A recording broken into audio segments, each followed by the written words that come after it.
नमस्ते दर्शकों, हमारे विशेष कार्यक्रम में आपका हार्दिक स्वागत है।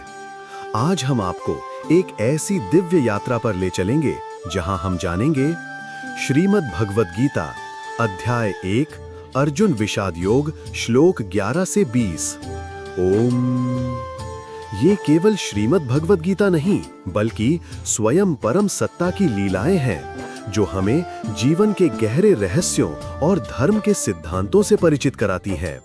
श्रीमद् भगवद गीता अध्याय 1 अर्जुन विषाद योग श्लोक 11 से 20। शंखनाद और युद्ध पूर्व मानसिकता का उद्घोष। आइए अब श्रीमद् भगवद गीता के प्रथम अध्याय के श्लोक 11 से 20 तक की भावनात्मक एवं प्रतीकात्मक व्याख्या करें। गूंजते शंख, उद्वेलित हृदय और युद्ध से पूर्व की मानसिक गहराइयों के साथ। श्लोक 11। अयनेषु च सर्वेषु यथा भागम अवस्थिताः भीष्ममेवाभिरक्षन्तु भवन्तः सर्व एव हि। दुर्योधन का आदेश है, सेना के समस्त मोर्चों पर जो भी योद्धा स्थित हैं, वे सभी अपने अपने स्थान से पितामह भीष्म की रक्षा करें। भीष्म जैसे अप्रतिम योद्धा की रक्षा का यह आवाहन वस्तुतः दुर्योधन के भीतर छिपे संशय और भय को उजागर करता है। वो जानता है कि भीष्म के बिना उसकी सेना की रीढ़ टूट जाएगी।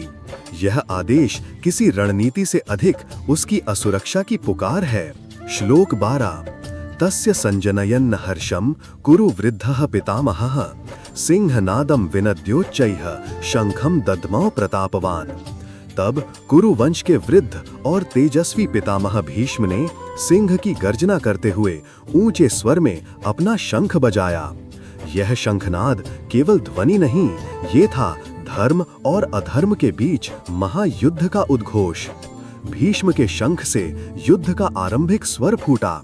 यह पहली आध्यात्मिक धमक थी। श्लोक 13 से 14। ततः शंखाश्च भैर्यश्च पणवानक गोमुखाः सहसैवाभ्यहन्यन्त स शब्दस्तुमुलो भवत्। ततः श्वेतैर्हयैर्युक्ते महति स्यन्दने स्थितौ माधवः पाण्डवश्चैव दिव्यौ शंखो प्रदध्मतु। उसके पश्चात शंख, भेरी, नगाड़े, ढोल और अन्य युद्ध वाद्य एक साथ बज उठे, जिनकी ध्वनि अत्यंत भयंकर थी। फिर श्वेत अश्वों से जुते दिव्य रथ पर आरूढ़ श्री कृष्ण और अर्जुन ने भी अपने दिव्य शंख बजाए। यह केवल ध्वनि का विस्फोट नहीं था, यह आत्मबल, साहस और धर्म बल का ऊर्जावान विस्फोट था। यह घोष मानसिक युद्ध भूमि को प्रभावित करने वाला, आत्मा को झकझोर देने वाला था। श्लोक 15 से 18। पांचजन्यम ऋषिकेशो देवदत्तम धनंजयः पौंड्रम दध्मौ महाशंखम भीमकर्मा वृकोदरः अनंत विजयम राजा कुंतीपुत्रो युधिष्ठिरः नकुलः सहदेवश्च सुघोष मणिपुष्पकौ काश्यश्च परमेश्वासः शिखंडी च महारथः धृष्टद्युम्नो विराटश्च सात्यकिश्चापराजितः द्रुपदो द्रौपदेयाश्च सर्वशः पृथ्वीपते सौभद्रश्च महारथः। यहाँ प्रत्येक योद्धा अपने विशेष शंख के साथ प्रस्तुत है। श्री कृष्ण ने पांचजन्य, अर्जुन ने देवदत्त, भीम ने पौंड्र, युधिष्ठिर ने अनंत विजय, नकुल और सहदेव ने सुघोष और मणिपुष्पक शंख बजाए। प्रत्येक शंख केवल वाद्य नहीं, एक प्रतीक है। वह उस योद्धा की चेतना, धर्मनिष्ठा और युद्ध के प्रति संकल्प को दर्शाता है। यह उद्घोष था कि धर्म का पक्ष सज्ज हो चुका है और उसका नेतृत्व स्वयं योगेश्वर श्री कृष्ण कर रहे हैं। श्लोक 19। सघोषो धार्तराष्ट्राणाम हृदयानि व्यदारयत् नभश्च पृथिवीं चैव तुमुलो व्यनुनादयन्। उन दिव्य शंखों की ध्वनि ने धृतराष्ट्र के पुत्रों के हृदय विदीर्ण कर दिए और वह तुमुल घोष आकाश व पृथ्वी में गूंज उठा। यह ध्वनि केवल श्रव्य नहीं थी, यह चित्त को विचलित करने वाली, आत्मा को भयाक्रांत कर देने वाली शक्ति थी। यह धर्म बल की ऐसी गूंज थी जिसने अधर्म के हृदय में कंप और शंका भर दी। श्लोक 20।